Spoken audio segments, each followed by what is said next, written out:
যারা রমজানের জন্য খেজুর কিনবেন এই ভিডিওটা স্কিপ করবেন না।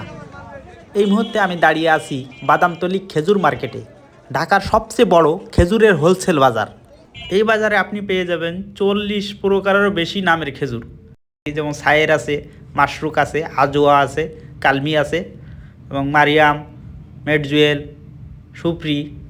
স্ক্রিনে এক নজরে প্রাইস লিস্ট, সব নতুন স্টক।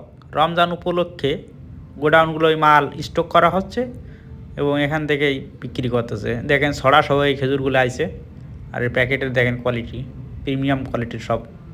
একটা গুরুত্বপূর্ণ বিষয় বলি, সব খেজুর দেখতে একই হলেও এর গন্ধ, রং, ভিতরের সফটনেস, এই তিনটা জিনিস দেখলে আসল নকল বোঝা যায় কোন খেজুরটা ভালো, কোন খেজুরটা সমস্যা। এর গন্ধ, রং এবং ভিতরে যে এর আর্দ্রতা কেমন, এটা দেখলে বুঝতে পারবেন। রমজানের বেচা কেনা শুরু হয়ে গেছে। দেশের বিভিন্ন প্রান্তে এখান থেকে খেজুর চলে যাচ্ছে গাড়ি যোগে এবং ব্যবসায়ীরাও পুরো প্রস্তুতি নিয়ে তাদের কর্মযজ্ঞ সাজাচ্ছে।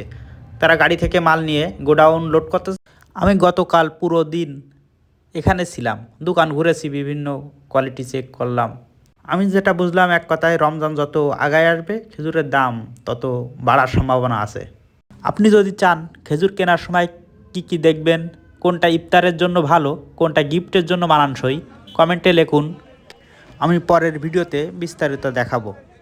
এমন রিয়েল মার্কেট আপডেট পেতে ফলো দিয়ে রাখুন। বাদামতলী থেকে নিয়মিত আপডেট দেবো ইনশাল্লাহ।